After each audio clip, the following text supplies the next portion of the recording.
Hello, broads. Hi, broads. Hey, birthing broads. I know, that's immediately what I wanted to say. Birthing broads, what came to your mind? Yeah, birthing broads, bottle feeding broads, breastfeeding broads, all broads with babies. Babied broads. Baby broads. Babied broads. I know. So, with baby. Full disclaimer, over the next several months, I 100% know I'm going to be bringing on way more people about things that are relevant to my life right now. Well, I think definitely childbirth and such, you have the right to be thinking about that a lot, because here's the fact. You are halfway through your pregnancy, past halfway through. Jesus Christ. And you never talk about it. So my God, you can it's kind of scream true. it from the rooftops if you want to. I honestly don't think about it that much. And it's kind of funny because I was thinking so much about birth the first time around. And this time I'm actually like not thinking about birth so much, which sometimes I'm like, am I not thinking about it enough? Am I going to be unprepared? Because sometimes you hear people being like, I didn't do shit for my second baby and it rocked my world. But I'm thinking about so many things surrounding actually like having a baby in terms of the postpartum period and in terms of feeding and in terms of just all these things surrounding more of concepts of like motherhood and what follows birth rather than birth itself. Because with my experience, birth was like that was just the easiest part compared to some of the other shit. Well, and I think a lot of it has to do with, and we've talked about this on previous podcasts that we've done, but I know for both of us, we were more prepared for the idea of the actual labor process. Oh yeah, we and crushed the pregnancies, and we felt we crushed it. But we did so much reading about that and knew about that, and that's so widely talked about. But we both felt surprised by postpartum, and I knew you knew more about it than I did, but I knew nothing of the postpartum process and really knew nothing of breastfeeding. And that was by far the most difficult thing for me because I wasn't prepared at all. Yeah. And I think that there's a lot of conflicting, I mean, honestly, anything related to motherhood or parenthood is a lot of conflicting information. You've got stupid advice from people and stupid advice from the internet and conflicting research and like all these different voices. And that's sometimes the hardest part is just sorting out but what is best for me and my family and all that sort of thing. Anyway. All that being said, we're super excited for our guest we have on today. Yay. Please welcome Lauren Archer. Hello. Thank you so much for coming on. Of course, AKA, my pleasure. I know you as Love of a Little One on Instagram. Whenever you see someone's Instagram handle, that's like who they are in your mind forever. I'm like, you don't have a real name, right? Yeah. It's just the tagline. You're just Love of a Little One. And I don't know how I got started following you, actually, but I stumbled upon your account a while ago, I think right after having Ruth. And we were just talking about this before recording, but I think one thing that's cool is that in my opinion, you found a really great balance of like advocating and talking about what's important to you and supporting people with dancing that line without like basically hurting anyone's feelings, which is can be so much of what happens sometimes in these spheres. So why don't you talk a little about yourself? Yeah, I just, it's really hard to argue with facts. And so my whole approach was that it's either going to be a complete opinion piece or it's going to be stuff that you cannot argue with because I have research and all kinds of things to be able to back that up. And people like that. I like it. Yeah. Becca actually sent your info over to me before we had booked this.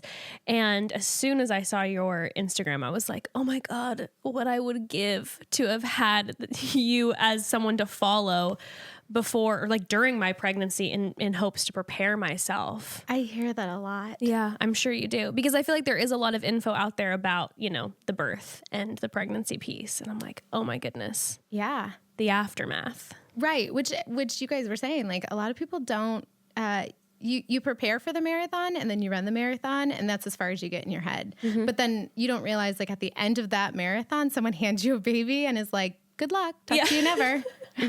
Totally. Good luck healing from the marathon. Yeah, your toes are falling off. Good luck getting home in the car from this, like all those kind of things. Absolutely. So how did you get, first of all, what do you do? And how do you call yourself? And how did you get involved in the work that you do and all that? Maybe just give us a little background story on who you are. Well, I'll preface this by saying that every postpartum doula is different. So when I explain what I do, it's entirely singular to myself. Because a lot of people think of doulas like walking in with like linen and a sound bowl, and I don't own any linen and I do not know how to use a sound bowl. And so a lot of people, I like to say that postpartum doulas help integrate baby into parents' lives. And so a lot of people will say that I will also say that like, for me, parenting is throwing a lot of stuff at the wall and seeing what sticks. And postpartum doulas have an entire toolbox of stuff to throw at the wall. And then once something sticks, they're like, great, let's figure out how that works for you, yourself, your baby, and your lifestyle.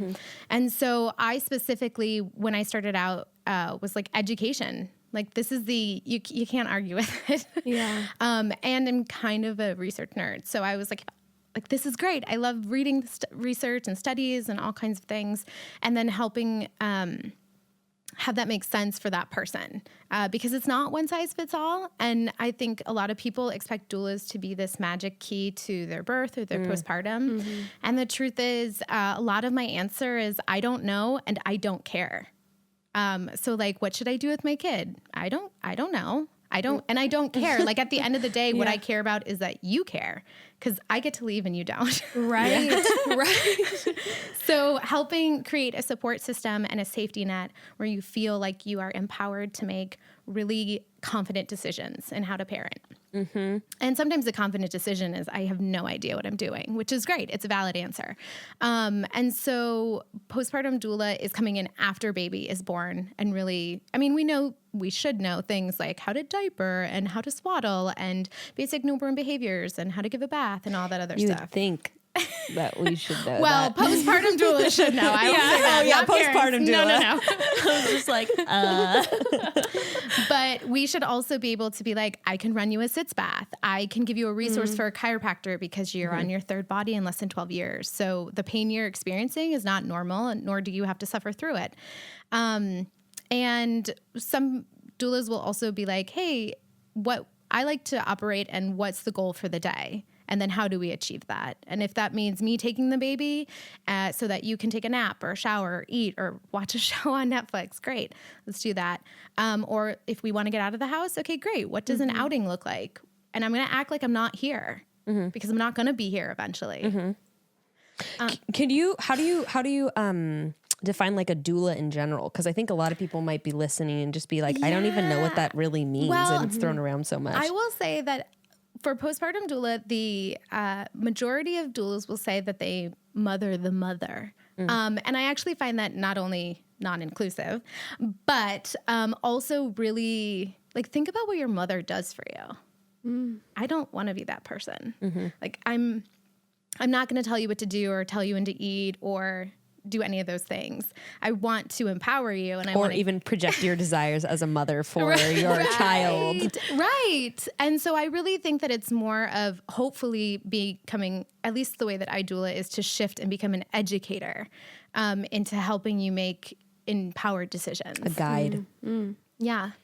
I feel like when you said a few minutes ago, I don't know and I don't care, you literally like gave me like chills all over my body because the idea of having someone being not projecting on you, being like, I'm completely here for whatever's going to work best for your situation, because I know personally so much of my journey in postpartum, like pregnancy and then birth and then into postpartum and motherhood, and my journey through motherhood has been trying to walk through and process everyone's opinions and guilt thrown on you, even when people don't intend to, whether it be through different reading materials or social media or family or whatever. But the idea of having someone who's like, whatever works for you, I'm going to help facilitate that. And I'm also going to make sure you're informed about the decisions you're making. I'm like, oh my goodness. Like no one's going to specifically give me a game plan and I have to fit into that even if it's not comfortable. Right. It's, and a lot of people will also say like doulas provide non-biased and unjudgmental support. which hopefully they do. If you're feeling judged by your doula, get a new one. My doula was so mean to me. Well, I could see that being an issue of a doula projecting of what they think is the best right. choice And that's, for you. that's why the mother, I think we get, then you get doulas who are older or have this idea that I'm going to come in and be a Older mother and wiser, and be a grandmother, which means I'm going to give unsolicited advice or tell you that I'm taking the baby. Like there are some shifts that I work where I never touch the baby. That's not my child. I'm not going to take it from you. What a horrible thing. So if you want to give me the baby, I'll take it and hang out with it. But I don't need to be holding the baby to be a good doula. Yeah, or the big difference between a mom is my mom is pretty informed, but she's also like, here's the options, and this, in my opinion, is the best one. So like, this is the one that you which, you know, that's my mom. That's probably like, I'll try not to be that way for my child, but when you have it, it's a different kind of relationship, you know, and maybe there's a level of comfort that's not always the best when you're trying to establish your own life and your own choices. Right. And there are times that if a grandparent is kind of being overbearing, that sometimes I will specifically suggest working a shift and I will doula the grandparent. Because sometimes the advice is a little bit harder to swallow when it's coming from your child. But when you're coming from someone who walks in and is like, you don't know me, I have lots of information and I can tell you this too. And we can make it fun. And do you want a baby wear? Like, you know. That's amazing. Because it's like the idea, I'm like, I know if I would tell my mom, hey, this is what I want to do, and these are the reasons why, and this is the research I have that's backed it, she'd be like, you don't know anything. But if I'm just like, this but have you had a kid before? You know, but isn't this your first? It's like, okay, well, this is my professional doula who's going to step in and tell you what she knows. Thank you. Yeah. Like, that would be so helpful. Yeah. Like I would say that I'm an expert on child care and babies, but I'm not an expert on your baby. Mm-hmm. You're the expert. I don't know that kid. Mm-hmm. Or your feelings about different situations, you know, or what you might be bringing into the situation. Yeah. So we do that. And some also have other skills, like they do have Ayurvedic doulas, or they do have doulas that know body work, if that's something that's really important to you. Trauma-informed doulas who can help you process your birth at a level that you absolutely need to for mental health. There's a wide range of services. And so, I don't have any of those skills that I mentioned, but there are wonderful doulas that do, but I will also do a lot of breastfeeding. That's my jam. I like boobs. Cool. Oh my goodness. So how'd you get into all this? Yes. I was a career nanny for about 15, 17 years. I'm in my mid-30s. I look a little younger. But yeah, you do. I'm in my mid-30s. And so I was a career nanny for a really long time. And it wasn't until I started being like, I'm only going to work with newborns because I'm tired of working with children. How long into, so I was a nanny for 5 years before I had my daughter, but how long into it did you start saying I'm only going to do newborns? I started working with newborns probably like 7 or 8 years into nannying, where I was like, I can't. And then I found this wonderful family and I stayed with them through two children anyways. Oh, that's awesome. But they were very much like, we're going to listen to you because we've never not known you.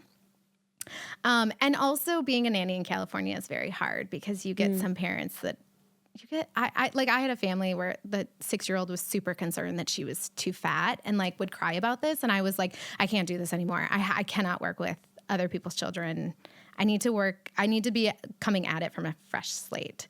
So I started working with just newborns, and that's when kind of I heard the words like doula, and everyone thinks of doulas as birth doulas. And I was like, nah, I don't really want to attend births. But postpartum doula wasn't something I heard. And so it was a really organic Is this switch. before having your child? So yes, I trained and was working as a postpartum doula for a little bit before I had That's Cubby. interesting to me that you were immediately drawn to the postpartum doula aspect. Yeah, I think it's just, I mean, not to sound too hokey pokey, but I think that it's my life's calling. It's my life's work. Like, it's something that I really, I get giddy about. I have such a good time. I have had such the pleasure of working with so many amazing clients. I would say that I remain in contact and are friends with about 70% of the people that I work with. So I just think that this is what I'm supposed to do. But then when the way that I was trained is very different from how I practice doula now. I was trained through a fine organization. There's a bunch of different organizations you can train with and blah, blah, blah. But this one was very much like a doula's role is to just be a support system, which means that if that person comes to you, you being unbiased to the point where you're almost unhelpful. Where like, how does that make you feel? Standing back. And yeah, where it's just like, how does that make you feel? What would you like to do about that? And then when I had my son, if I was crying, half naked, leaking, bleeding, recovering, and I was like, please help me solve this problem, and someone responded, how does that make you feel? How does this problem make you feel? I'd be like, it makes me feel like slapping you in the face. Get out of my house. I want your fucking help right now. Yes. Yeah. What do you do? Right. So I was just like, that was a huge turning point in being like, okay, I'm not going to tell them what to do, but I need to give options. And I'm very honest with my clients and I'm very upfront and, being much more proactive and like my job is to observe and read the room and become a person that you trust, where if I'm, are you the kind of person who wants to be asked what to make for lunch, or can I just bring you lunch? I should know that. I shouldn't have to ask you that. And then I should just do it. And hopefully that will help make you feel either more in control of a situation that you don't feel in control of, or serviced by someone and taken care of, and that can ease some of your anxieties. So really being able to read a room. And so ever since I went off of maternity leave when Cubby was 3 months old, and actually now is the first time since then, and he's almost 3, that I haven't had one single client. Holy shit. Oh my God. So I've been working entirely that whole time, but I love it. No complaints. Yeah. And it's a good time because I'm working on some other stuff. So it's like, okay. Plus he's 3, which is like a whole bag of fun. Yes. But that's how I got into dueling. And then breastfeeding is one of the things that most people are interested in and need information about and talk about. And there's so much misinformation. And there's a ton of misinformation. So and lack of. Yes. So I got really tired of clients being like, I Googled, or I went on a Facebook mom group, and they all told me by looking at a picture that my kid had a tie and that my supply was drying up. Like, all of these that's fake.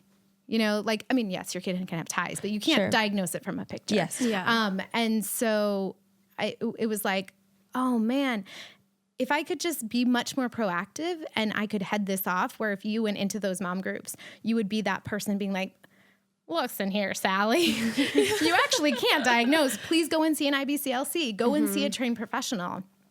And so that's what we do. And like, that's why, like, I don't require my clients to do anything because they're their own person, but I strongly suggest I see clients within the first 24 hours, because with a lot of things, specifically breastfeeding, it's really hard to go backwards.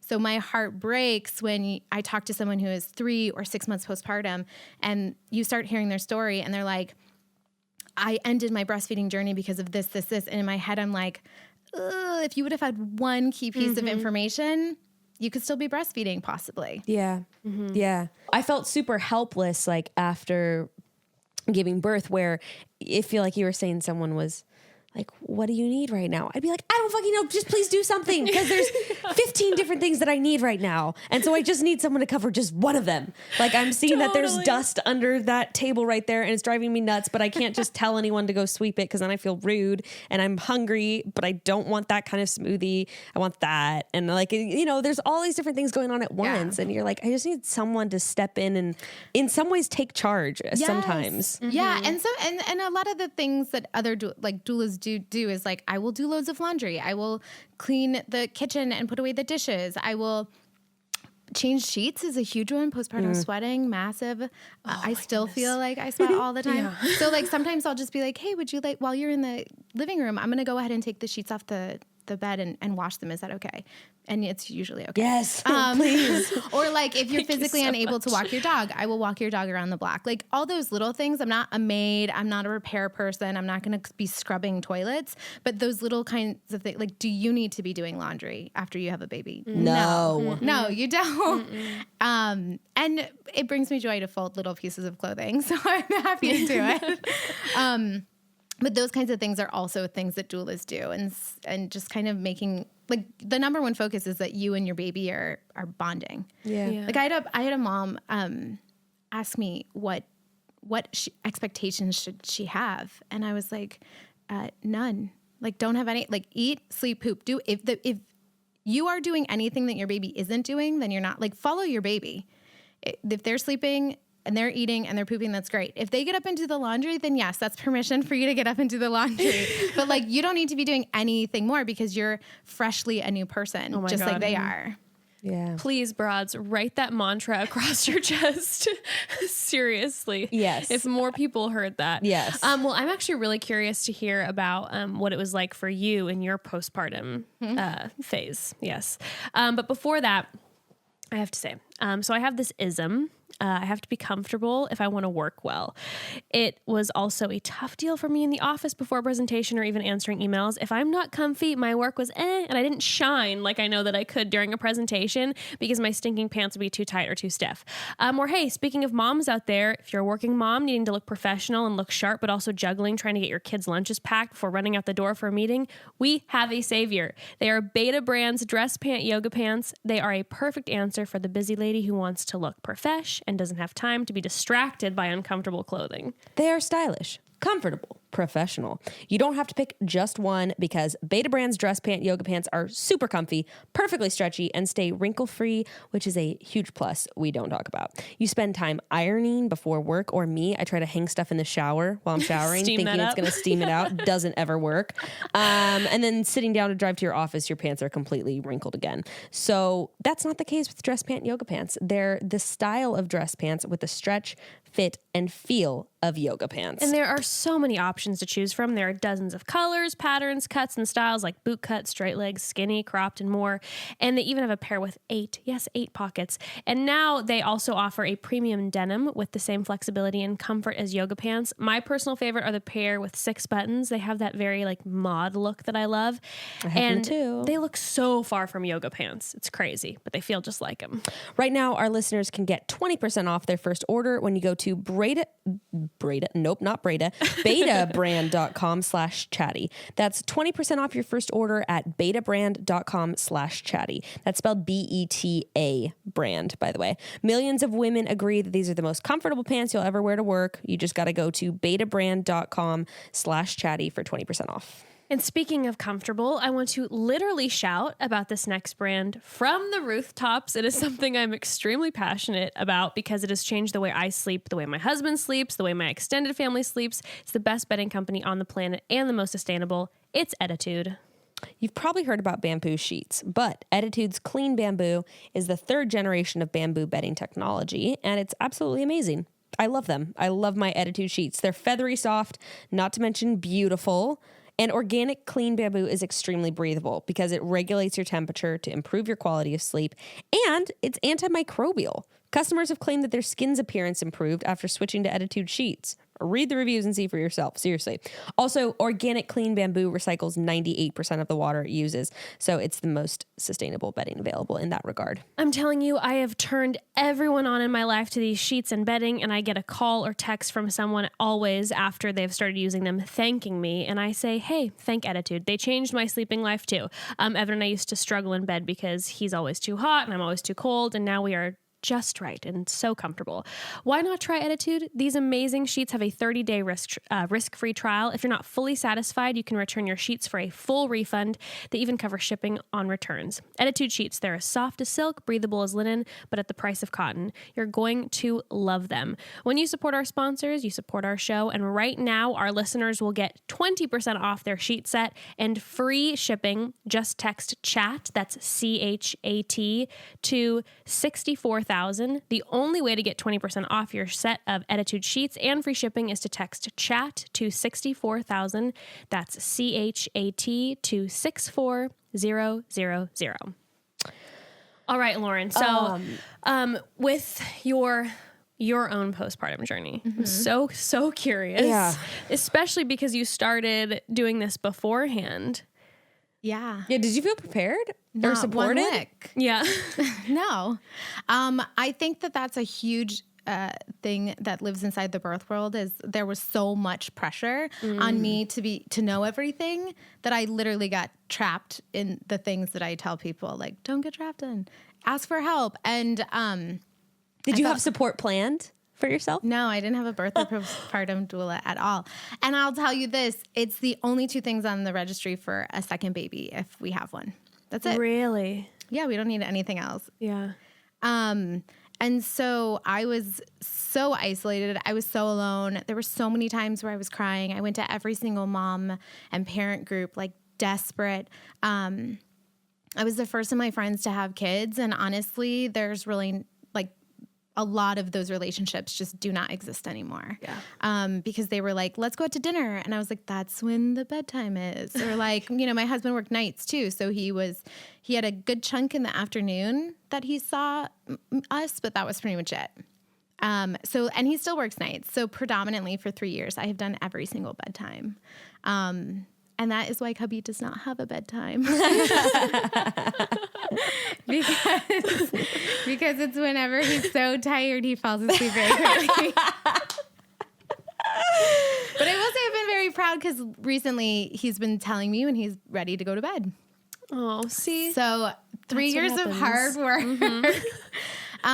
But yeah, I mean, my mom came out for about 2 weeks after I gave birth, but then it was it. And you have this baby, and you have a baby that doesn't like the car and who is, you know, quote unquote, always eating. Newborns do always eat. There's about a half an hour to 45 minutes of free time in between normal, typical newborn behavior eating patterns. So I remember my friends came over to cook dinner one night, and I was like, I'm cooking dinner. Like I will eat my foot before I eat another cold meal. Like I just want to eat a warm meal. And Cubby woke up, and I don't know why no one was like, I got it to the baby, but they were like, we're going to finish dinner. And I was like, no one finished the dinner. You all just wait. Like I was crying. I was like, I'm going to go put Cubby back down. I'm going to make the dinner. And like dinner took like an hour later. That I was miserable. And because when you are freshly postpartum, you are in the fishbowl. And it is only until you get out of the fishbowl where you're like, those thoughts were not rational. I was swimming in an inch of green water. And of course, everything looks distorted.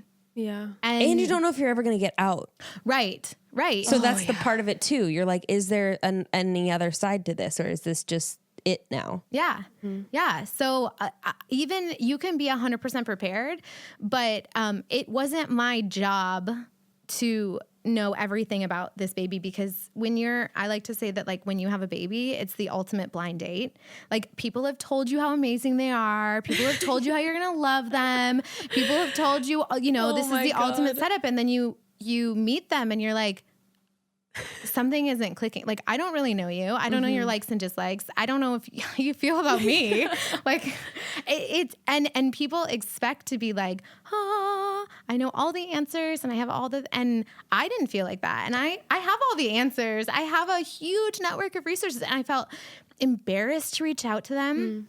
I felt like such a failure because I had all the information and I didn't know it. And that was a huge, huge lesson for me in the way that I parent, in the way that I doula, in the way that I approach everything at life now. I'm just like, I say it as it is. Like, if I need help, help me. Yeah. Because I really needed help and I was not brave enough to ask. You also said something about the blind date thing where I didn't even I felt like I loved my daughter biologically, but did I love her like in this way that I, love my family members or my close friend? No, it was like, I to be honest, I felt like a survival instinct love. But when she came out, I was like, thank God all that's over. Holy shit, we're both good. But I I listen to the Birth Hour podcast all the time. And so when some women, they're just like, and that moment was like nothing else when she was put on my chest. And I was like, that's so cool. That was so not my experience. And even weeks in, I was just like, dude, I sometimes don't even feel that close to you. And you know what? Like going through sometimes that can be some kind of a red flag, but for my personal journey, it was something that developed over months. And even now when she's a year old, I'm like, damn, now I really like see you as the person you are. And I like really love you in this way that like, yeah, because their personalities come out and you're like, I either jive with that or we're going to have some problems. Yeah, no, for real though. And it definitely is that feeling of like the days just meld together. And I remember and the nights and the days and nights. Well, I remember when all of a sudden you're like, I have no concept of what day of the week it is or what month it is. It's Vegas. It's total Vegas. And I remember being like, I'm going to start crossing days off of the calendar when Ember was on the like, wall, on the bed frame. I felt like I was in prison. It was just like every day I was like, all right, we did Monday. Just like, and I remember feeling, I had this moment where she was like laying in between my legs and I was just staring at her, and she was maybe like 8 weeks old and I had been doing the cross off days for maybe about 3 weeks at that point. I remember looking at her and being like, am I a bad person? Because I just looked at her and I didn't have this connection. Yeah. And I knew that everything in me had to protect her and take care of her. But I was just like you said, I don't know you. Yeah. You're not saying anything. And before a certain point, there is little to no return on investment. Yes. And then you get one smile and you're like, oh my God, this is the greatest thing. And then you're like, oh my God.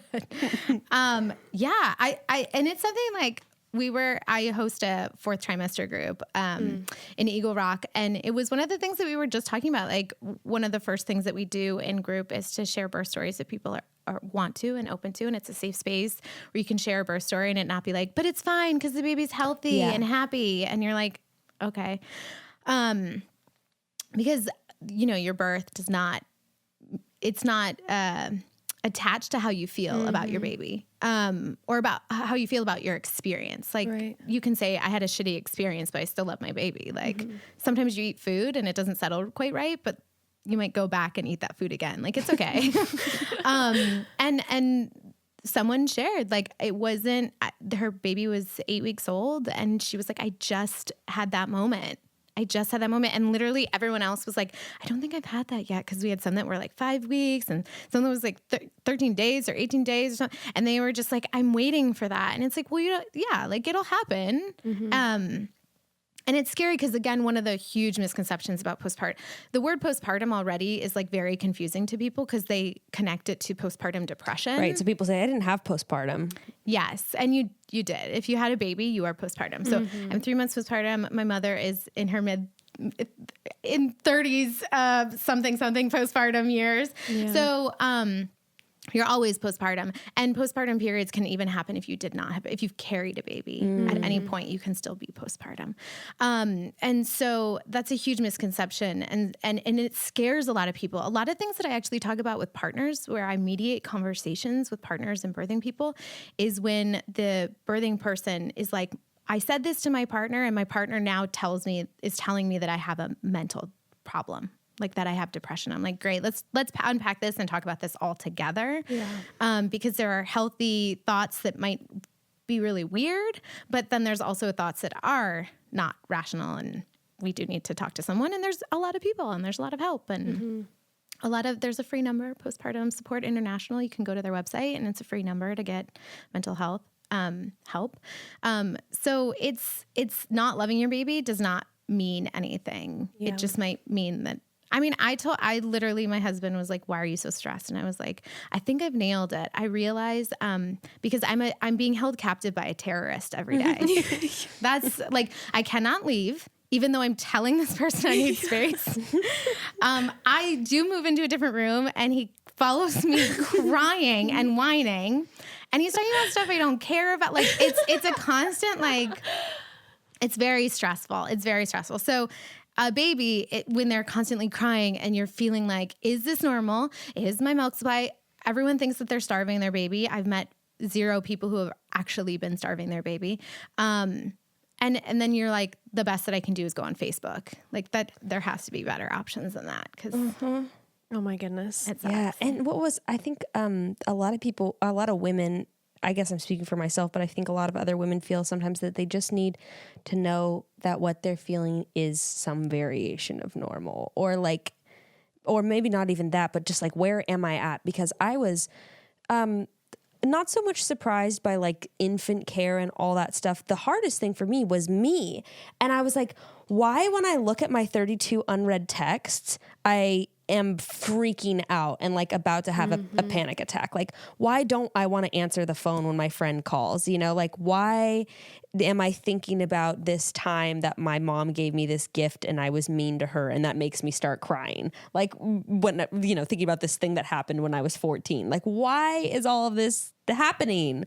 And this is, of course, all in the first 2 weeks too, where everything is going on at once. But that was really unexpected for me. But like, where I just felt like this, I am not normally like this. And I thought when I was preparing for postpartum, I was like, okay, these are all the things that I need to prepare for. I think I was more prepared than the average person maybe, but I still thought I was going to be going into it being the person I am like right now in this moment, 2 weeks postpartum. And that just wasn't the case. Yeah. Yeah. And that's, it's shocking because you're prepping for something that you've never done. And then when you're like, never been. And who you've never been. And when you ask other people, they either really disguise the truth or they lay it on heavy. And suddenly you're like, oh my God. Well, shit. I could be pregnant for many more months if that's the end goal. And it is hard because you are a completely different person. And also you just ran a marathon and then someone handed you a baby and there's no triage before you get your baby. They give it to you and then that's it. And then you don't get a break. Then you're on call 24/7, no union breaks, no paid time off, no vacation days. Like it is. And then the horrible thing about social media, and this is a huge reason why I was like, I am not going to be the part of the problem, is that you look and everything is fake. Like I have never rolled up into one person's house and then be like, I have my joggers on and we're going for a walk and I'm 2 days postpartum and my hair is done and my nails are done and my baby hasn't cried. And it's like, that is not realistic. Things are going great. Right. And it's the same thing with breast milk. I've never seen someone pump or have breast milk that is like, oh, it comes out and it's like Cool Whip and I've pumped 24 ounces, like these ridiculous things. Baby has not cried once. Right. It's fed and full and gaining weight perfectly. Yes. But then you see a lot of people, and I get that when you're a blogger of sorts, like your job is not to educate, but then be very honest that this is my singular experience. And I'm waddled out here. I forced my partner to take this picture and I waddled back in. And now I'm in PJs and I'm bleeding and I'm leaking. And I did it because that's my job. Or what's scary is sometimes that women are actually maybe forcing themselves through the motions in real life, and what you're seeing is actually what's going on, but you're not seeing what's going on internally, Right. Like I see photos with moms of newborns like at church with their 4 kids and everyone's in matching outfits and she's in a matching outfit. And I'm like, wait, she actually did this though. Like she go home and take care. Like, holy shit. Yeah. Yes. Yeah. It is interesting. And mental health is something that like I definitely like look out for. Like now there's not just postpartum depression, it's actually PMAD, postpartum mood and anxiety disorders. Oh. And I actually don't see a lot of depression. I see a lot of anxiety. That's so interesting. Okay. So interesting you said that, because that was one of the things that I was so like curious to talk about, because I do feel like obviously the term depression is thrown around, but like myself and a lot of the women I know who have had little ones, it's a lot of anxiety. Right. More so necessarily than, I mean, again, I'm not saying that people aren't like having radical amounts of postpartum depression, but the anxiety is a piece that I hadn't heard about. Yeah. And so like when you're saying I am anxious to answer phone calls, like if I were your doula, I would be like, first of all, you don't have to answer a text. You don't owe anyone anything because you had a baby. Second of all, why are you feeling that way? Are you anxious looking at the phone? Can I take your phone from you? Can we just like do some breath work? Can I run you a bath? Can I do all those things? Like or are you to the point, like you're looking at the phone and then you're like, no, I'm going to answer them. And then it becomes like, well, why do you feel like you have to answer them? Like, is that going to cause more or less trauma? And so like really unpacking why and asking those questions. And sometimes you just need someone to be like, be the mirror to be like, why do you feel like, why are you feeling anxious? Yeah. And I didn't even feel like I could tell anyone that I was feeling that way because it just felt really weird to me. Yeah. But you had so many hormones in your body and like you said, someone handed you a baby and you're on no sleep, probably poor nutrition, dehydrated to some extent. And you have all these outside, like think about it. Like when you break your leg, someone is like, I'm going to cast it and you're going to be on bed rest and you're going to elevate it and you don't do a single thing. Have everyone do it for you. We're going to put you in a wheelchair. And everyone's going to be like, look at her leg. She needs help. Yes, Poor thing. open the door. Open the door, yeah. But you give birth to a human being and people are like, at 6 weeks postpartum, you can go back to work, have sex, should feel normal. You should have stopped bleeding. You should have breastfeeding down, like all these things. And it's a little intense. And I think also the anxiety of thinking, why do I feel anxious? Like now my anxiety is feeding I'm eating my tail. Oh my goodness. Googled postpartum because I was really reflecting on my personal experience. And I started Googling things that I might have Googled at the time to see what would have come up. One of the first things I saw was like from fucking like WebMD or Baby Center or something. And it was like, you should be starting to feel normal again emotionally 1 to 2 weeks after. Things should be clearing up. I'm like, no, that's when my mom left. And all of a sudden I fell apart 2 weeks in. Yeah. I was actually cruising on adrenaline and the high of everyone's attention the first 2 weeks. Cause that's when everyone was checking in on me. And then at 2 weeks, everyone was gone. And all of a sudden I was in my room holding the baby. Like, what the fuck? What's happening now? And all of a sudden all the sleep from the past 2 weeks, the deprivation hit all at once at that one time. And I was like, that was over the cliff. Yes. And if you're breastfeeding, you always have a higher level of certain hormones. And when your breast milk regulates, it happens at that 3 to 4 month mark. You might be going back to work. Your baby has lost its reflexes, so it's becoming really distracted. A lot of people experience a dip in emotion because you're getting lower levels of oxytocin, which is one of those hormones that is always risen if you are breastfeeding. It's necessary. In order to breastfeed. So then you get back and there's this dip that I hear a lot of clients will, if I'm not working with them, text me and be like, this is weird. Like, can we talk about this? Like all this. And I'm always like, when's your doula? Always your doula. Of course. Of course you can text me. So it is like those hormones never go away. And depending on where you are in your postpartum period, there's a shift. And how are you supposed to know? And imagine Googling that and being like, I'm supposed to be feeling my best right now? Right. And everything, every parent book, every motherhood book, every WebMD, it is written for a theoretical person, for a theoretical baby. Those are unicorns. They may exist. They may be out there. And if you feel normal at 1 to 2 weeks, great. Yeah. Amazing. More power to you. Yeah. And if you don't, great. That's okay. Like there's resources and you're allowed to feel that way. And this is the part where it's like, as a doula, I don't care. I don't care. I'm not going to be like, oh my God, you don't feel quote unquote normal. But like, do you care enough? Like, do you want resources? Do you want to talk to someone? Do you want to go to vetted websites? Do you want to join a mom group? Do you want to join a parent group? Should we go walk around the reservoir? Like let's figure it out. Cause I've got a billion options for you. You're not alone. You're not isolated, even though you feel that way. Yeah. Oh my goodness. Okay, so we have to pause for a second. Speaking of motherhood, this company has been super helpful for me as I live my mom life. I am not great in the kitchen, never have been, but I do want to be able to make my daughter a delicious home-cooked meal. I feel like that was such a beautiful memory for me as a kid, having my parents make me food. I want that for my kiddo, even though I'm not a chef by nature, but because of HelloFresh, I have been able to do it and do it well and do it simply. I imagine this could also make the postpartum period so much easier. Oh yeah. Because no grocery shopping?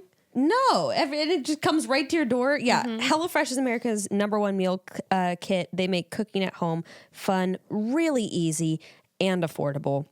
They have more 5-star recipes than any other meal kit, so you know you'll get something delicious. And they have something for everyone, whether you're vegetarian, family-friendly recipes, and more.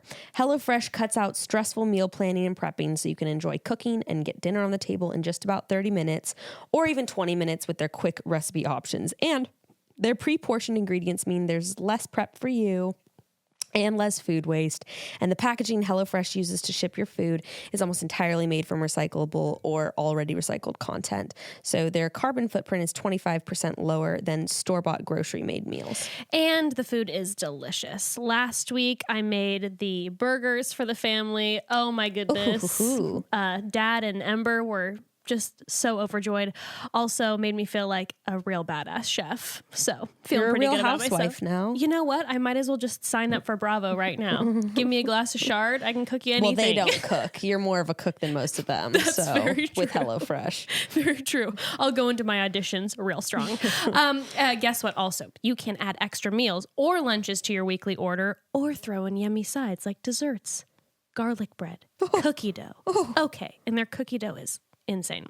And today you can go to hellofresh.com/broads10 and use code broads10 for 10 free meals, including free shipping. Yes, that's 10 free meals. Holy 10. cow. What a great gift you can give to someone who's about to have a baby or in their postpartum phase. 10 free meals. You don't even have to pay for it.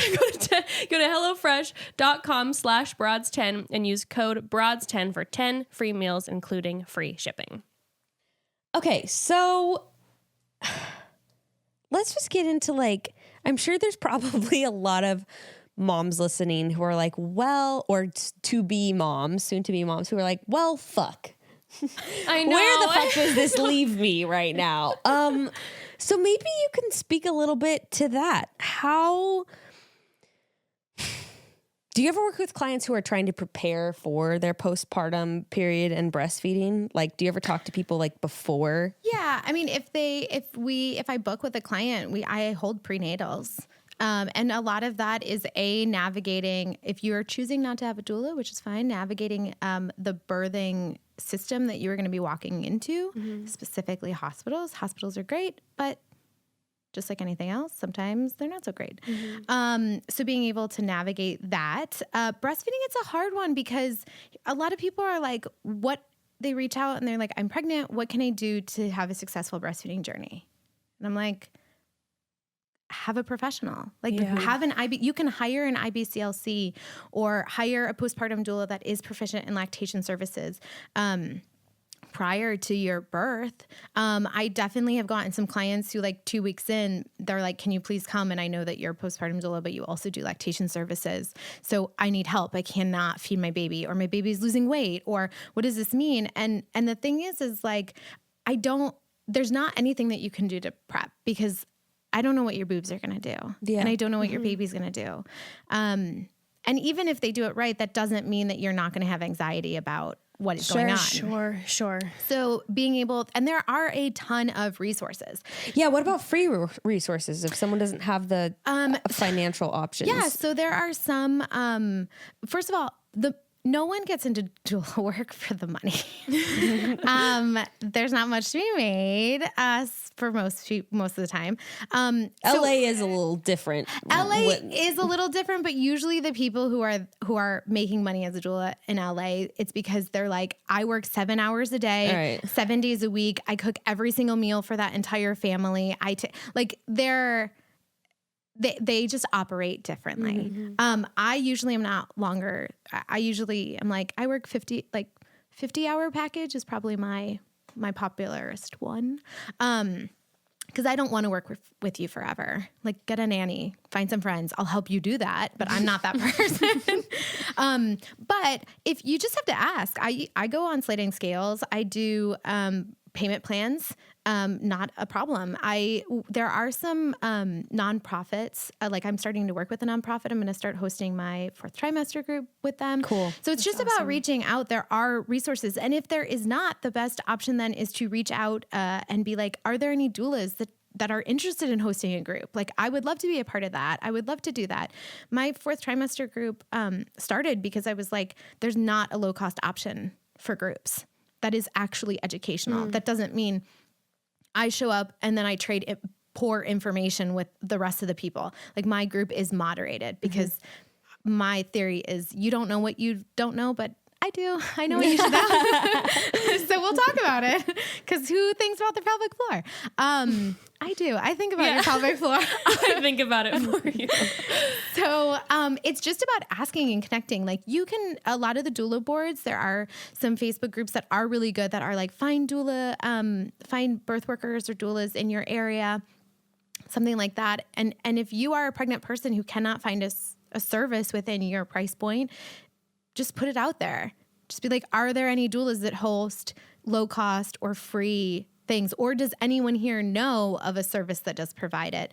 I'm sure that there are cities that are not available, but like I do phone consults.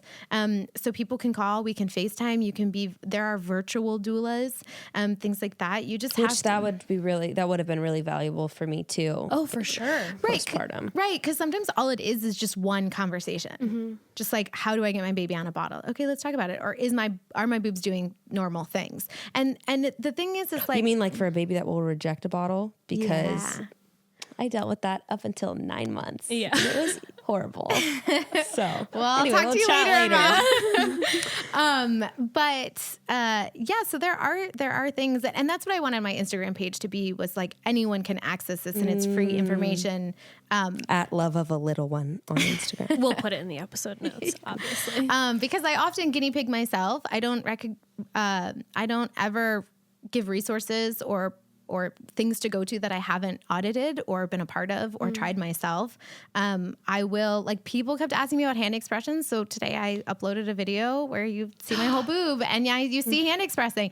And it was really nice because a lot of people were like, I've never, and I literally. Oh my goodness. That would have been so valuable. Right. Oh my God. Right. I remember having to start doing that, not knowing what it would actually look like, looking in the mirror being like, is this correct? Like, it's not coming out like I'm hoping it would. And right. And that's what so many people were like, censored videos offer no help because you can't see everything. Or with a fake boob. A fake boob. That's not how, which is great. If that person isn't comfortable, then yes, it's still an education and there are some amazing birth workers who do not feel comfortable doing what I do.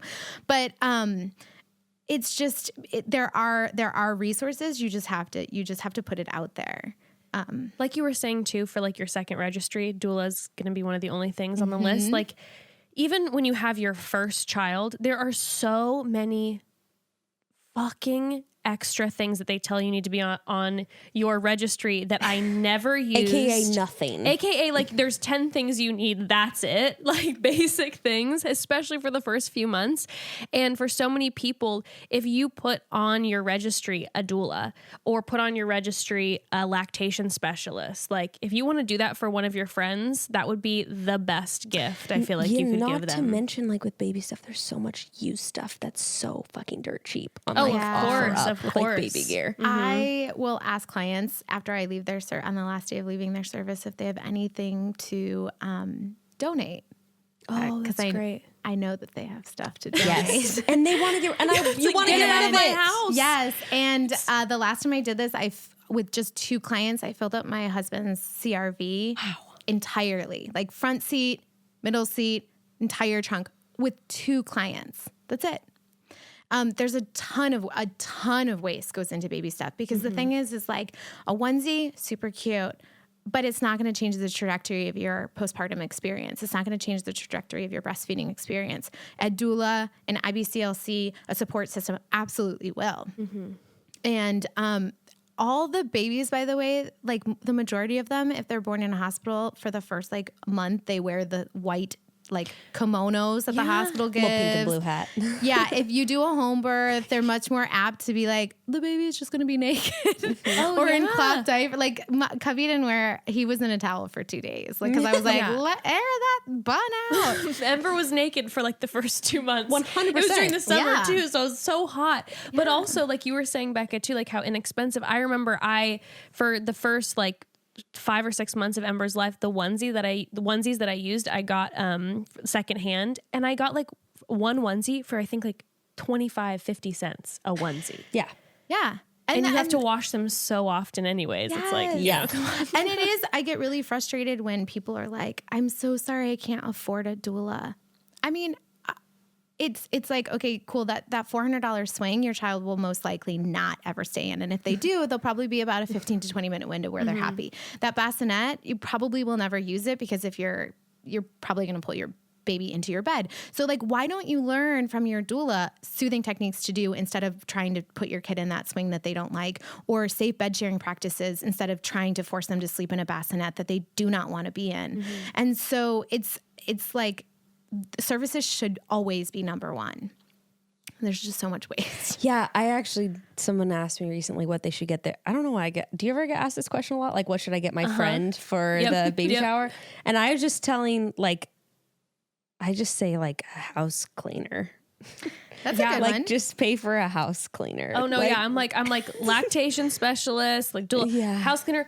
A big one for me was like this HelloFresh or Daily Harvest or some sort of food service that like I don't have that you can already have in your fridge. Like, God bless you, my precious friends. I don't want you showing up at my door delivering food because you're going to want to come in and you're going to want to talk to me, and I might not want to be in the zone to talk to anybody right now. And that's the thing, a doula can straighten your house. And one of the things I love doing is making big batch meals for the entire family that are not only nutritious, but also provide support and recovery for your postpartum period. And like, I'll run to the market and get that stuff and then come in and cook.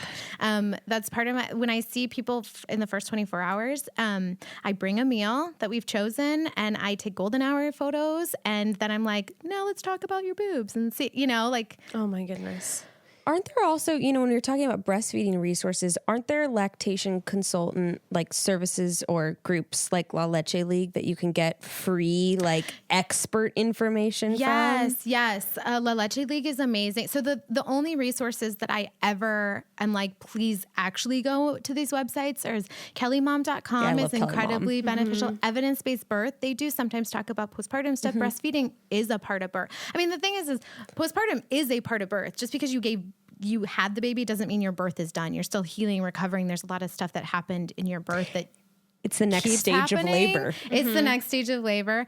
And the Leche League is a really great resource. And then they have resources off of that that are really comprehensive and beneficial. But the problem is a big thing is like foundational information is great. However, it can also be not so great if you, like, people are always like, feed your baby 15 to 20 minutes on each side. That works if it's working. However, some babies actually only eat off of one side for 5 minutes and they're done and they're satiated because it's a perfect system. And so those are the people who are like, everyone was telling me 15 to 20 minutes. And then I can't keep him on that long. Right. Yeah. Well, maybe your breast capacity holds enough that you don't need to feed off of 2 breasts and your baby is an efficient eater. Cool. Great.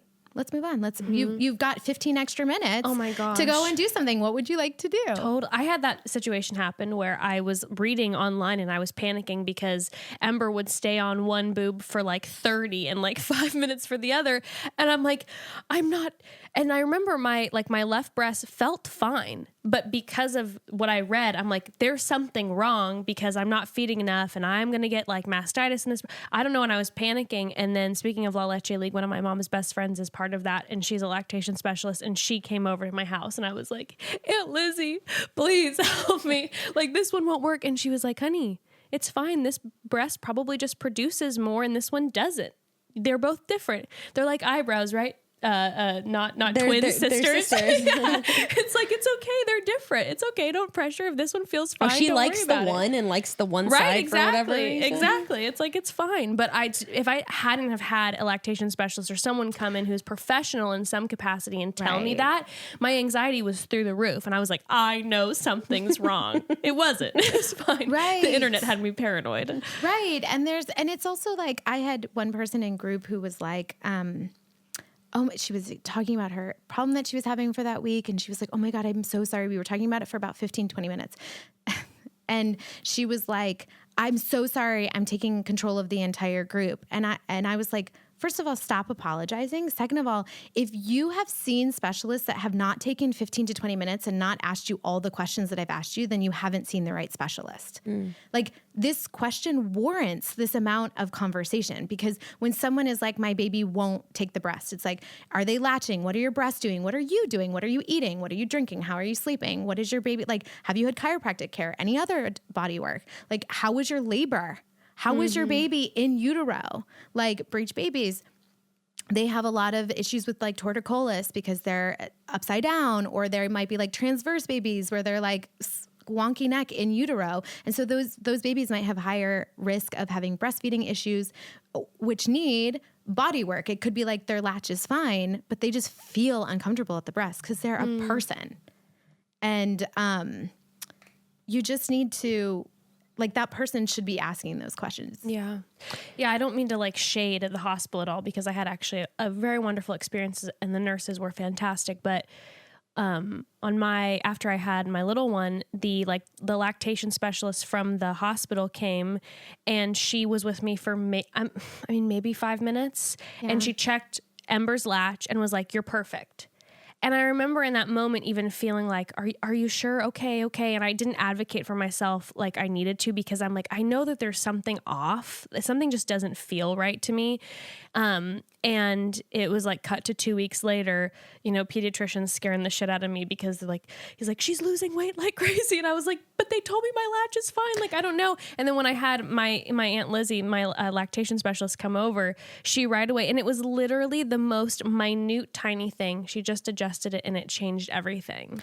Right. But she was with me, it was a quick little adjustment, but she sat with me for like an hour and like went through this whole process with me. Right. And a lot of people rely on the hospital to give you information, but nurses, OBs, even your pediatrician, they are not experts in breastfeeding. Pediatricians, yeah. I had this experience, and I want to go into a little bit about like misconceptions about breastfeeding, because most of us have experienced a lot. And one thing that I dealt with, and something that I actually see on Instagram a lot, and my sister-in-law is dealing with it right now. And Kelly Mom was such a great resource, because I was able to find on Kelly Mom the breastfeeding growth charts compared to the growth charts that were like made in the 50s, where babies were predominantly breastfed, and I'm not predominantly formula fed in the 50s, and seeing how those growth charts differ. Because my pediatrician, who was very much like, we went to him because he's like more this holistic, like minded pediatrician who is very like both mom and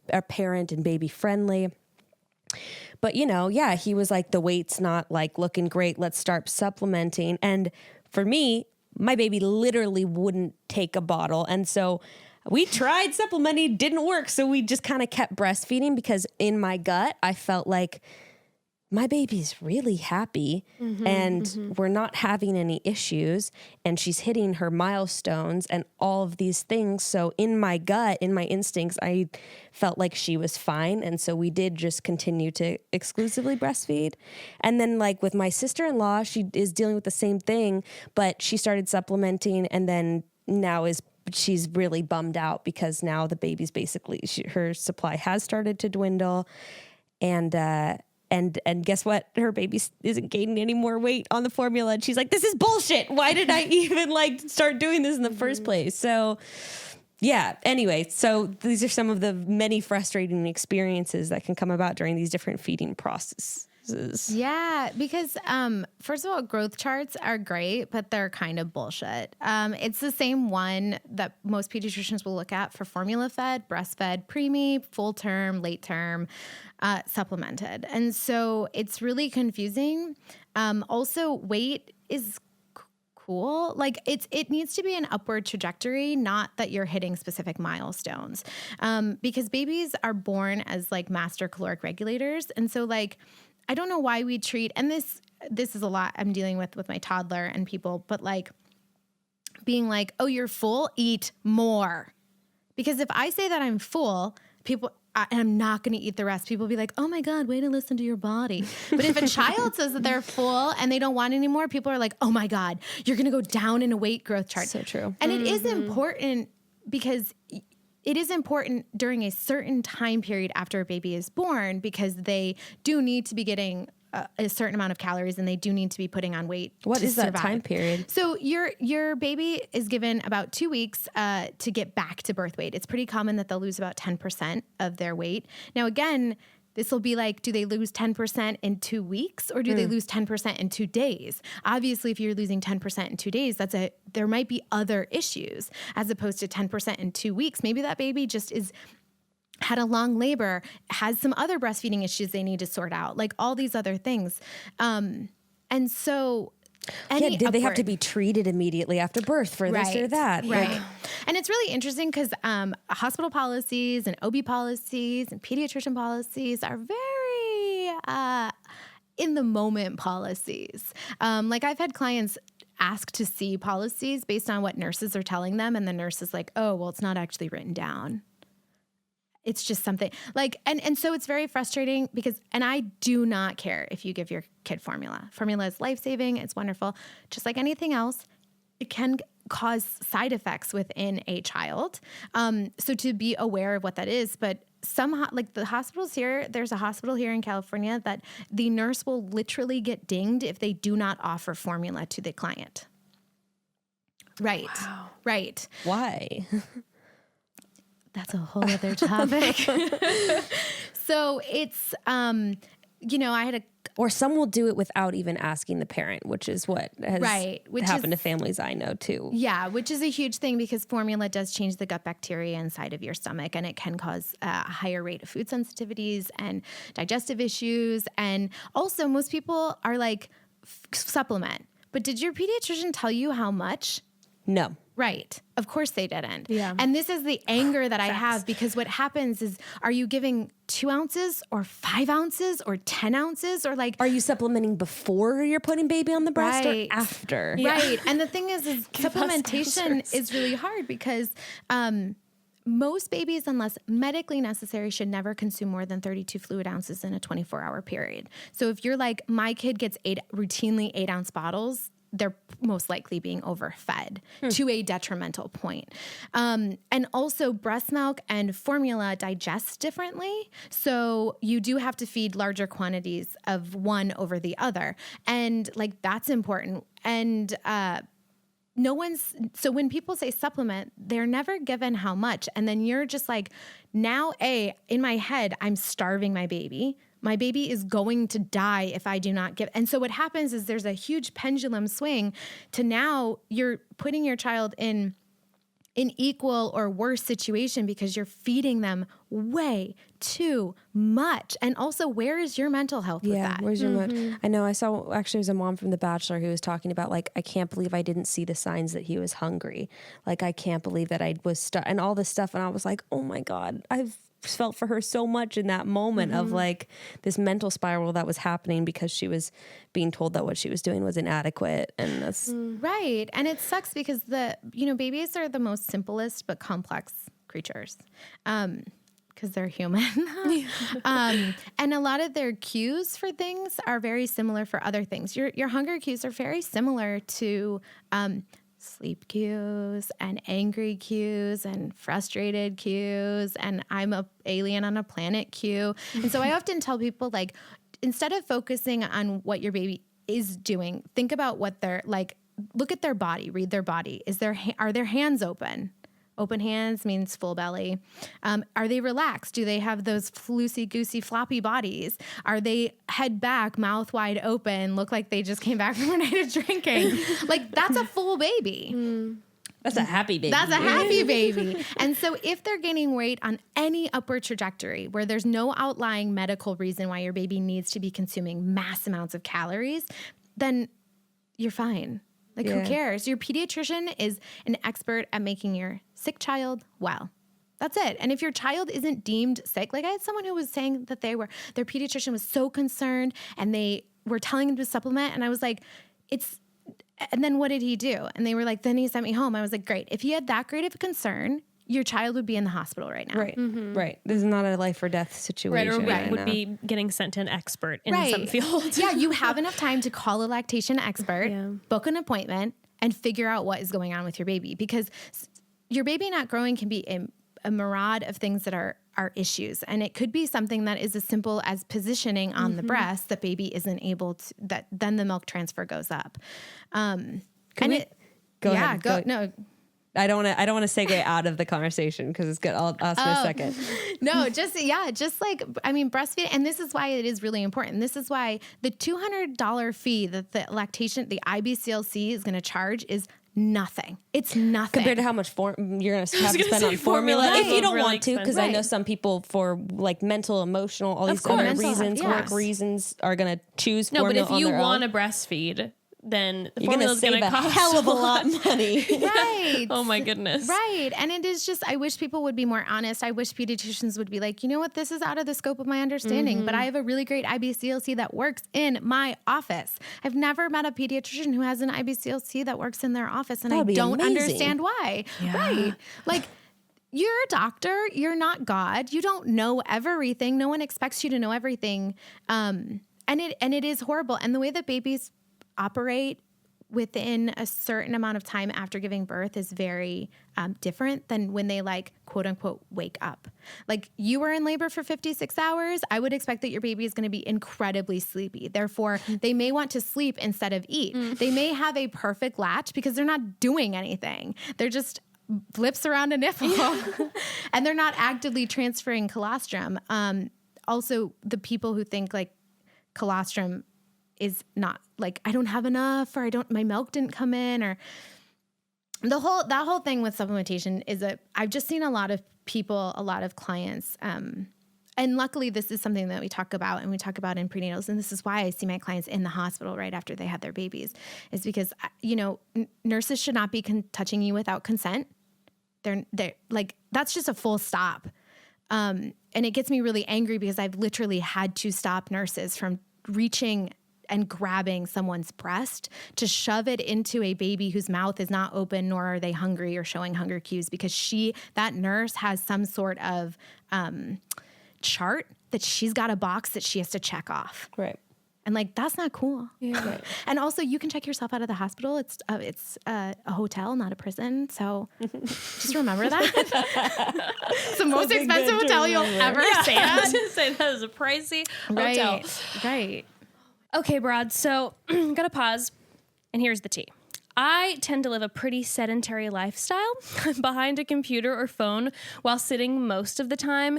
And I have to be real with you, it's gotten more that way this past year, and it can kind of make me feel blue. I've noticed myself feeling down more and realized that I just really need to get my blood pumping and body moving more often. But I also don't like going to the gym. I feel exposed. Luckily, I have a perfect way to get my body moving while not having to leave my living room. And oh, broads, I have been loving it lately. It is called OpenFit. OpenFit takes all the complexity out of working out. It's a new fitness streaming service that allows you to work out from the comfort of your living room in as little as 10 minutes a day. And those 10 minutes, they're going to make a difference. OpenFit offers 350 brand new live workouts every week. You can choose from bar and Pilates classes, cardio, strength training, yoga, even guided walking and running sessions.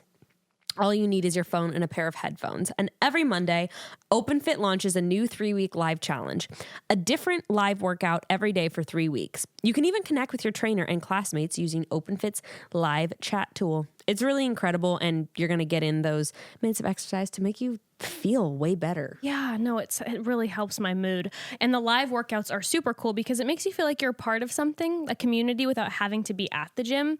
And also something to think about is that some places only sell classes as a package, and often you can't make it to every class, so you end up wasting money. But OpenFit brings those classes to you anytime, anywhere, no money wasted.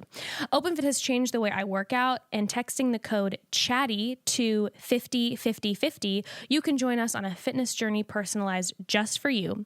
Right now, during the OpenFit 14-day challenge, our listeners get a special extended 14-day free trial membership to OpenFit. When you text CHATTY to 505050, you will get full access to OpenFit. All the workouts and nutrition information totally free. Again, just text CHATTY to 505050. Standard message and data rates may apply. So we have been talking about not just joys of motherhood, but also a lot about the trials, and one of the most important things is that a mother feels heard even when they may feel alone. I feel like we've been talking about this over and over again. And an amazing way for a mother and all people to feel seen and heard is through speaking to a therapist. And an amazing place to find a therapist is through TALKSPACE, also perfect for moms who don't want to have to leave the house. Exactly. I absolutely love TALKSPACE. I think it is so important. TALKSPACE online therapy is the most convenient and affordable way to make lasting change in your life with the support of a licensed therapist. TALKSPACE matches you with a licensed therapist based on your needs and preferences.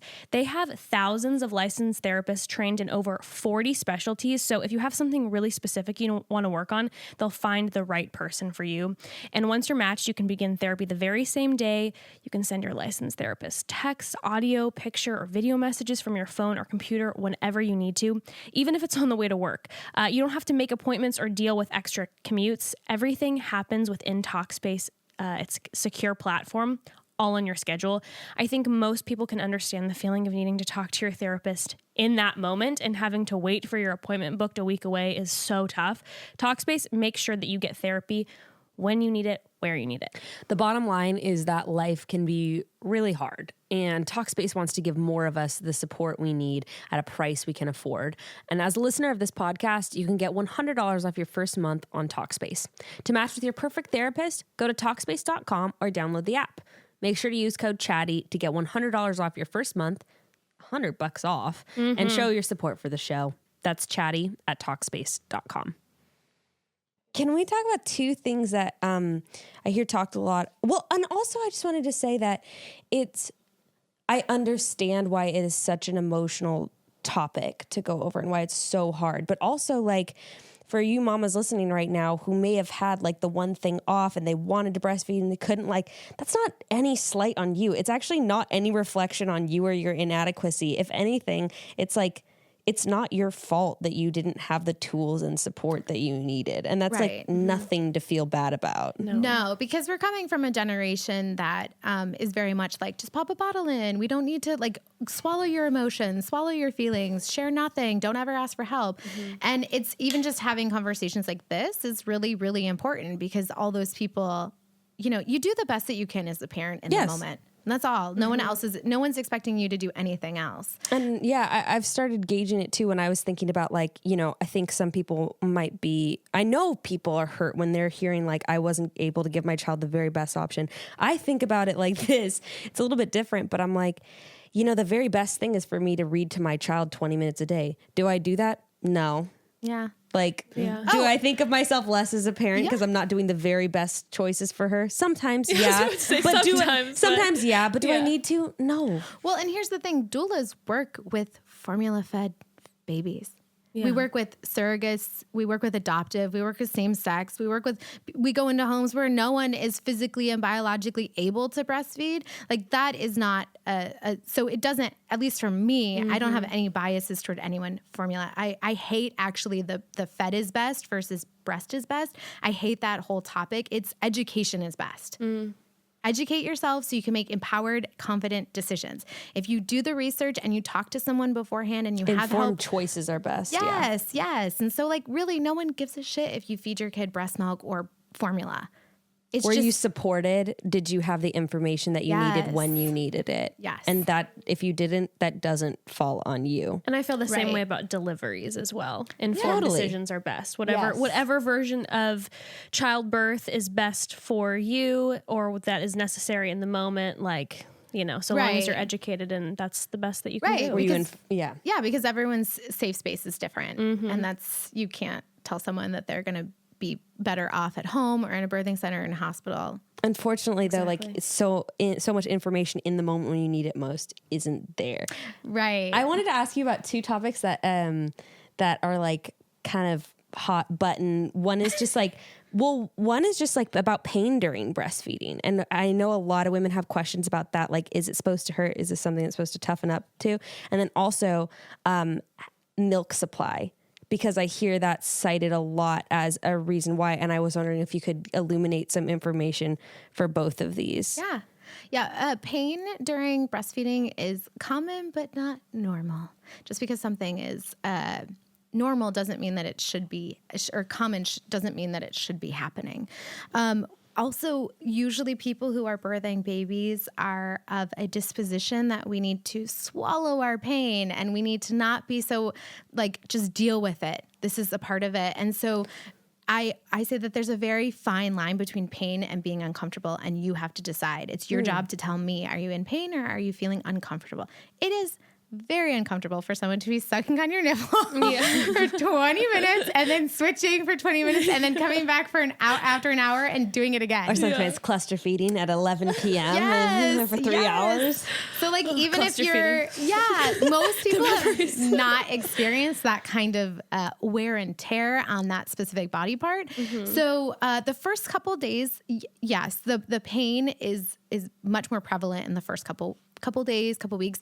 But usually if it's pain, if it's persistent and consistent, it's a problem. And that's like overlying with breastfeeding and with anything birth. Is it consistent and persistent? So do you have pain every single time?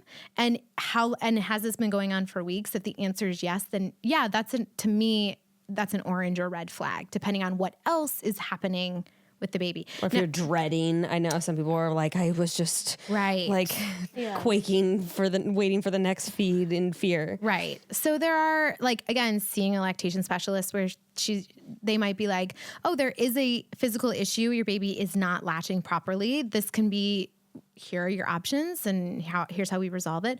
Or they can be like, oh, what is your history? Like, oh, do you have a sexual trauma? That is a really important question that someone should be asking you if you are breastfeeding, because you might have a higher sensitivity or a higher feeling. And is that pain mental or physical? Like these are really important questions that most people don't get asked.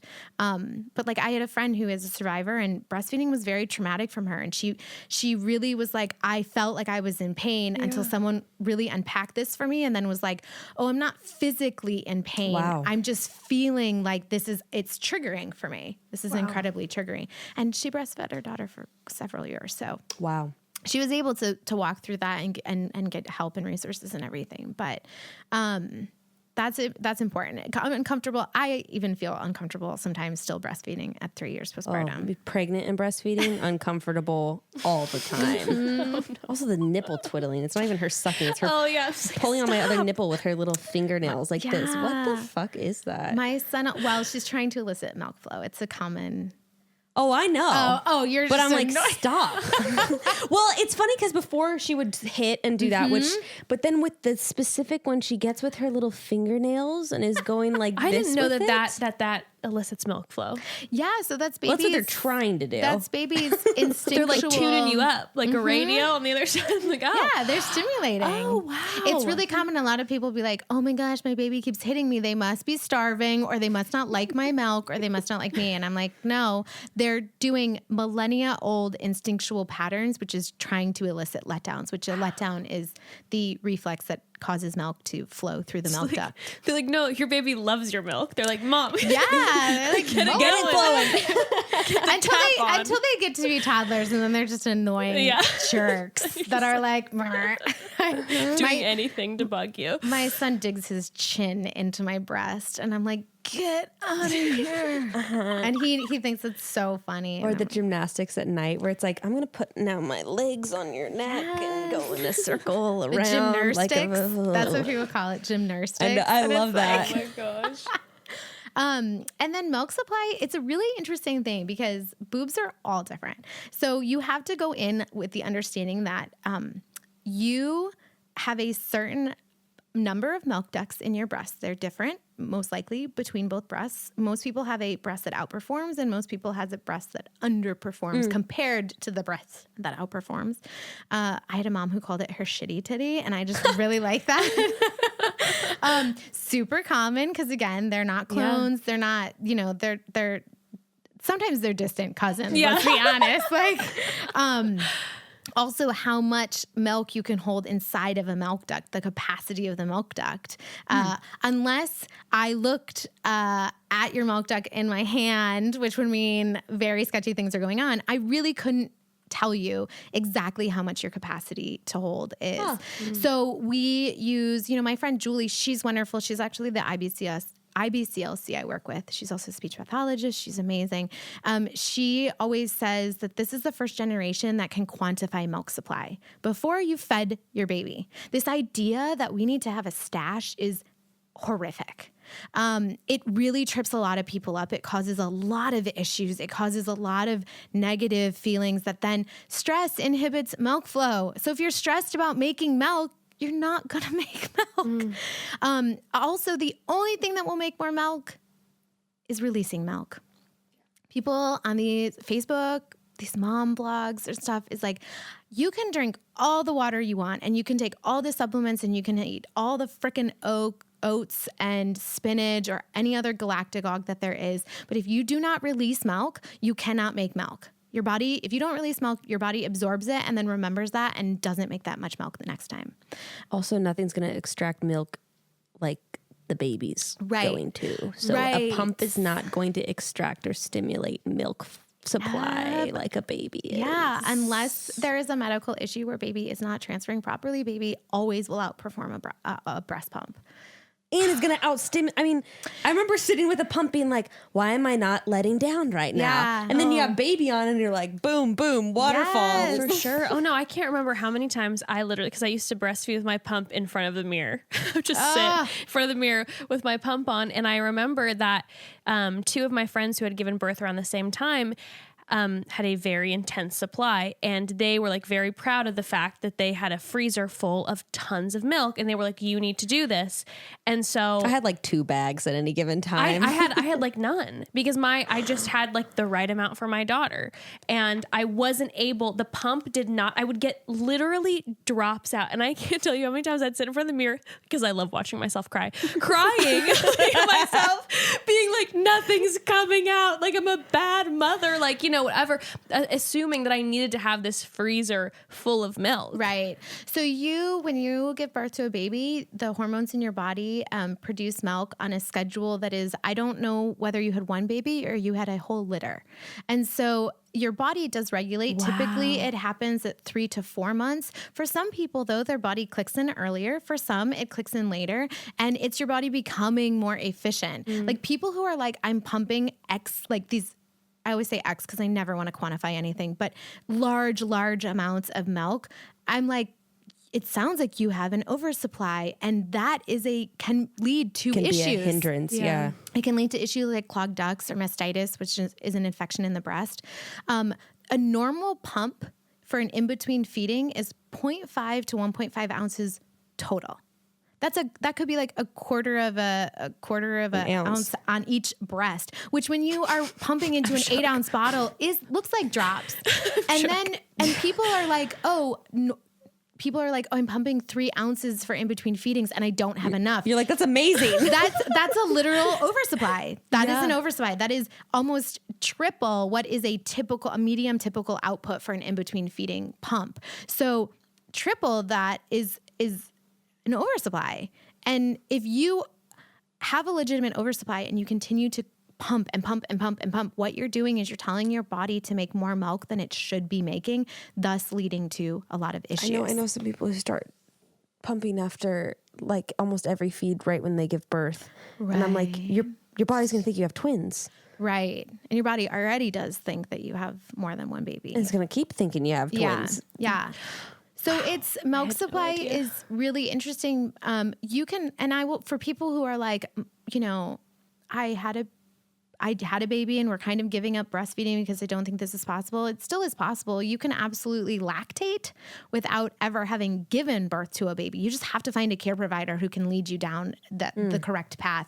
I have a friend, her and her wife are choosing adoption, and she is lactating. Wow. She has been working for 6 months to lactate so that when they get the baby, so it's like those people, there's boobs are so freaking amazing. And also, like, if you don't have the mental capacity to go through, you're like, I don't have the time, energy, any of that, like, does not reflect on you. Like, Right. that's not... Right. Saying that you're going to breastfeed is just as powerful of a statement as saying, I don't want to breastfeed and I'm not going to. Great. I'm so glad that you are very confident and empowered in your choice. That's the whole freaking point. Most of what I do hear, though, is people saying, I wanted to. Right. This Most is of the what messages stood in my I get, way. it's Yes. like, why isn't Right. it working? And I'm Right. This stood in my way. Yeah. And then I also saw something that was basically like the things are often diagnosed as the undersupply of milk because like maybe baby isn't getting a proper latch. So then baby isn't getting enough milk. And then when the supplementing is happening, like we were talking about, Right. then baby's not on the breast as much. So then your breasts are like, maybe you didn't start out with a true undersupply, Yeah. but because of circumstances and not getting the help and information that you need, now you don't have. Right. Yeah. Breastfeeding with a lot of things with parenting, it's like a machine with a lot of cogs. And sometimes it's one cog. And what you're trying to do is put that cog back in, that's askew, and then all the other cogs fit into place. But if you askew that cog more, then the next one pops out, and then the next one pops out. And now you're going backwards. And so being able to understand and like I don't even know everything about breasts, and I have dedicated I've dedicated my life to breasts. years to this at this point, and I don't know. I don't know everything, and so to expect the average person who's like, I'm an accountant in my free time and at being held hostage as a breastfeeding parent right now in my fun time, to expect them to know everything is so ridiculous. And I just don't, if you have a problem, if your leg is broken, you go and you see a doctor. So if your boobs aren't working the way that they should be working, go and see a specialist. Right. You don't immediately get in the wheelchair and are like, this is my life now. Right. Right. And it's the one thing that people are always like, well, just give up because we have bottles and we're quantifying milk. And it's a wonderful thing that we can give bottles and formula and all this other stuff. But it's just like, if that's detrimental to your mental health as a birthing person who wants to breastfeed, then that's not like, you do have options. You always have options. Always, always, always. Because milk supply is really funny. And it's like, you know, I've been nursing my son for 3 years, and my boobs are so soft and loved, and they still make milk. And there are times where I pump, which is unusual at 3 years. Most people aren't pumping, but I'm a crazy person. And they still produce milk. Is it as much as I wish? No. Because I wish I was making 10 ounces. I wish it's a competition. I want to be With yourself. the best. Yeah. I want to just outperform myself.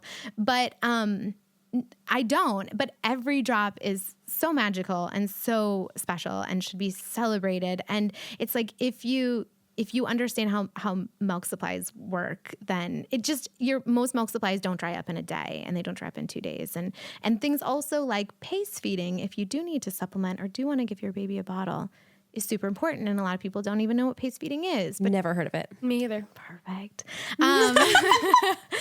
Pace feeding is the long, which you can add it to a shorter version, but I always have to give all the information. Please do it. So when baby gets to breast, they do a stimulate, activate, rest. They burn most of their calories at the breast eating. So rest periods are normal and natural and needed. So what happens when you get a baby giving a bottle, they lose the stimulation and they lose the rest period. And you basically beer bong that bottle instead of letting them sip that milk like it is the fine wine that it deserves to be drank as. So what happens is, because babies are designed instinctually to survive in the easiest way possible, they will always choose that bottle because they don't have to work for it. Boom. It's in the belly like that. Yes. Wow. Also, then what happens, overfeeding can happen if you don't pace feed, because just like us, babies are humans, and it takes about 15 to 20 minutes for the receptors in their stomach to feed to their brain and say, you're full. So when someone is super proud that their baby took a bottle in 3 minutes, most likely, A, that baby is going to reject the breast eventually. B, they're probably going to have massive, massive digestive issues. And 3, at some point, that baby will most likely be overfed, because that baby is going to continue crying and showing hunger cues, and and you're going to be like, 3 ounces wasn't enough. I got to give 4. And then that baby sucks it down in 2 minutes. Oh my God, the baby's still hungry. Give him more, give him more. And also like my breast must have been so inadequate if the baby's so hungry. Right. And your breast, depending on the milk capacity, will never be able to compete with that large of a bottle. And so some babies, so pace feeding is super important because some people will be like, I gave my bottle a baby, and then they started to reject the breast. Is it the bottle? They always want to blame the bottle or the breast. And it's like, well, it was user error of whoever was giving that bottle. It wasn't you. And who gives a shit what kind of bottle? Because they're all the same. I have my biases and my preferences, but it's a tool, and just like every tool, it's how you use it, not what it is. And so they blame themselves, and it's not that. It's typically user error when people say that. And then you're like, how much does your baby eat? And they're like 8 ounces every time. And it's like, oh.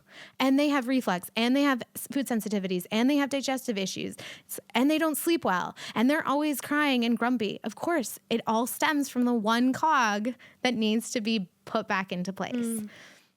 So pace feeding is really important because for milk supply, and also understanding, is your baby a grazer or are they a full meal baby? Are they, if you have a grazer and your milk capacity, the milk duct capacity is a smaller storage bag, you're going to get more frequent eatings. If your baby is a full meal and you have a large capacity, you're going to get less frequent eatings. It's the same. They're still at the end of the day getting the same amount of ounces. It's just, are you a snacker or are you a full mealer? Yeah. Wow. Also, like you were saying about the pumping, one of the first red flags I had with my pediatrician, which I thankfully knew this was a red flag. I'm not sure how. It was actually literally probably because of your Instagram.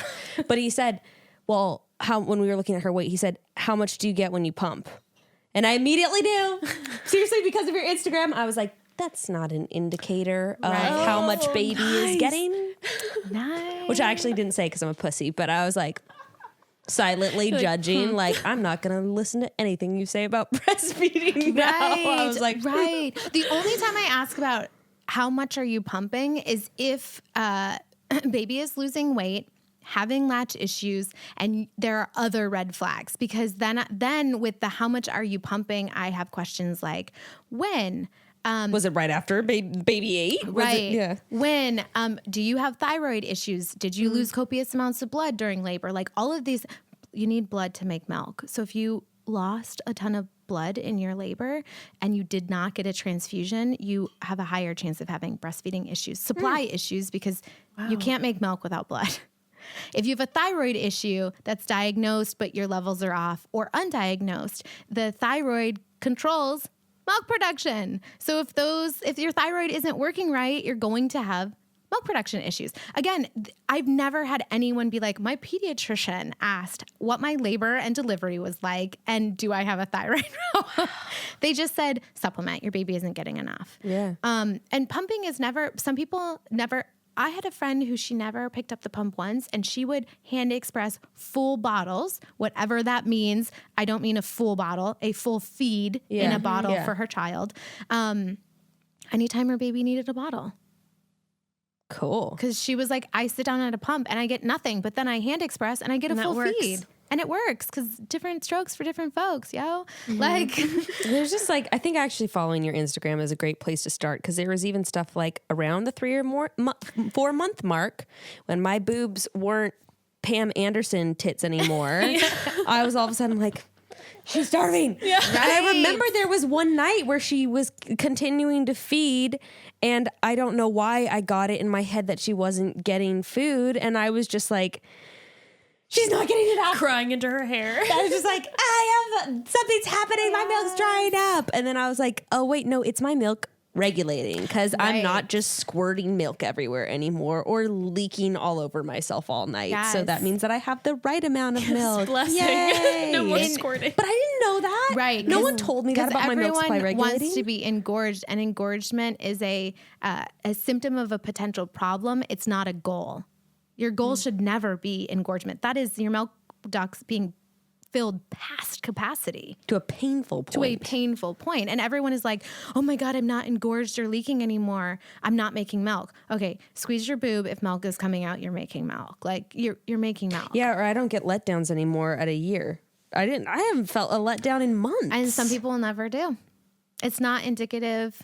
Leaking is not indicative. Breast size is not indicative. You can have implants. You can have had implants and breastfeed. You can have one boob because you have some people I donated to a mom who she had mastectomy, or is that the word? Yeah, mastectomy. Yeah. I'm literally like, had a mastectomy, and so she only had one breast, so she could feed with her one breast. Like it's one mom I follow had nipple scarring from a nipple piercing. Yeah, and she's like, so I do one side. Yeah, so it's like pretty amazing. You can feed off of just one side and pump the other. If you do not have the resources or funds to get help or to get body work or all these. And this is the thing. This is why, just full circle going back to the registry, is because most likely if you have issues, your doula or IBCLC is going to recommend services that are unfortunately most likely not covered by insurance, like chiropractic care, cranial sacral care, or additional body work.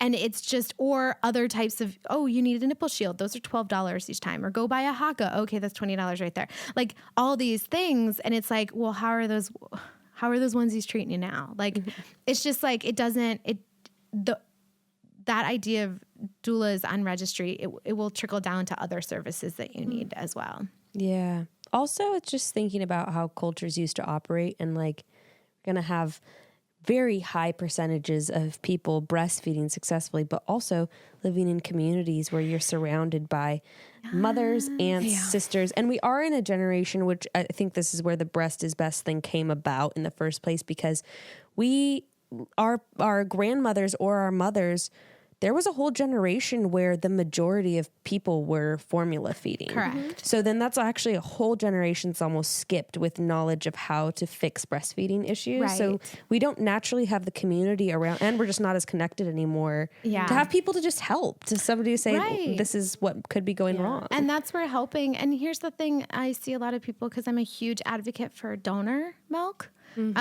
Is people being like, I do you think it will be weird if I ask my breastfeeding friend to give me milk? And I'm like, no, I bet that person is going to feel so amazing to donate milk. Oh my God, if I was able to donate milk to a friend of mine, that'd be amazing. Yeah. So, and I think that's so special. Also, wet nursing, it's not weird.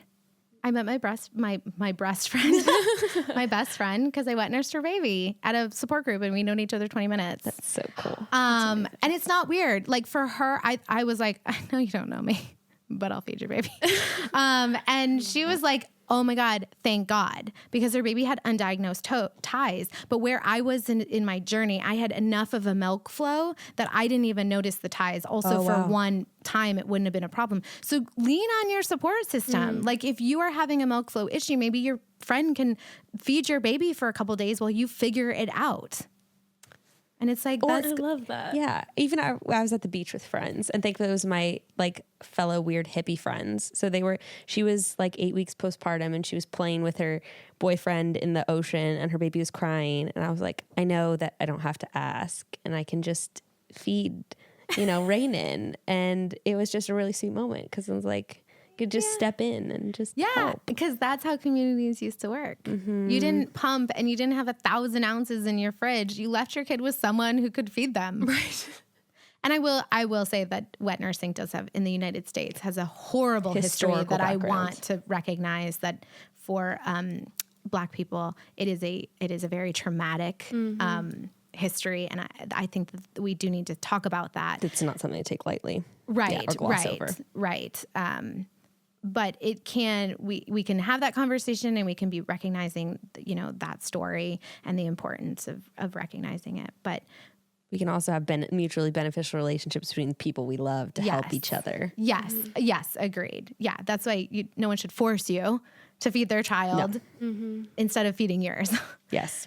So, but wet nursing and donor milk can be just as life-saving as formula, and it can be just as mental health saving as supplementing or giving a bottle or things like that. Oh my gosh, when I couldn't, I was literally just talking to Gray about this the other day because when Ruth wouldn't take a bottle for 9 months, I was trapped with her. Yeah. Couldn't go anywhere for more than like 2 hours at a time. Right. And it was horrible. And I was like, oh man, imagine if I had a friend where I could just be like, we're going to go out for a 5-hour dinner date. I know she's going to be taken care of with someone else's boob. Oh my God, it would have been so helpful for me. We were just talking about that the other day. Right. And the thing is I think just talking about the bottle thing, like, you know, the big thing too is like, while there are emotional strifes that you go through as a parent, a lot of times when I unpack solutions with clients, I'm like, from my standpoint as a birth worker, it's not that big of a deal. Meaning like, this is solvable. Like you can sit down and write your pros and cons and whatever, if you want to have your kid released or you know, their ties released or all these other things, give formula, give donor milk, whatever, like anything. And like, it's one of those things like you're saying bottle and I'm like, oh, you could have cup fed her or spoon fed her or given her a straw depending on her age. Or did you even know when the right time to introduce a bottle was and why? And that you have to be consistent once you introduce a bottle, because that's the number one reason why babies reject the bottle, because they're like, I did that when I was 2 weeks old and now you expect me to do it now at 6 months. Also, like, fuck this. I don't want to chew on this piece of rubber. Right. Where's my mom? That was yes, yeah. So it's just like all kinds of things where it's like, oh, if you would have known, then you wouldn't have had 9 months where you would have felt trapped, which is like, I don't want you to feel trapped. I don't want anyone to feel trapped with their child. Not in that way, because I often feel trapped with my child. Welcome to motherhood or parenthood. You feel that way for a very long time. But yeah, and there are babies who do need donor milk because they are allergic to formula, and so they do need other supplementation. Well, Lauren, I feel like you have been I just found out so many things that if I would have known as a pregnant woman, like it would have been so helpful. So thank you so much. I'm sure so many of our listeners are just like either going to be like going and telling their friends, now they know it, or if they're a mother, like, oh my God, I wish I would have. You're probably also going to get so many DMs. I know. Enjoy it. In advance. I will say right now, I stopped answering my DMs a really long time ago. They're really insane, but you can book a online consult. And you did say that you're on a sliding scale. And yeah, for people in the area, I host a 4th trimester group that is low cost. And then I do host with another nonprofit that's free. Yeah. Because, you know, sometimes it just I would spend out answering my DMs with questions is a full-time job. Oh, we know. I just don't have. Yeah, I'm sure you know. Yeah. But yeah, and just for everyone listening, you're doing a great job. Everyone's doing a great job. This is hard. There's no perfect. There's no right way. Killing it. You're not killing it.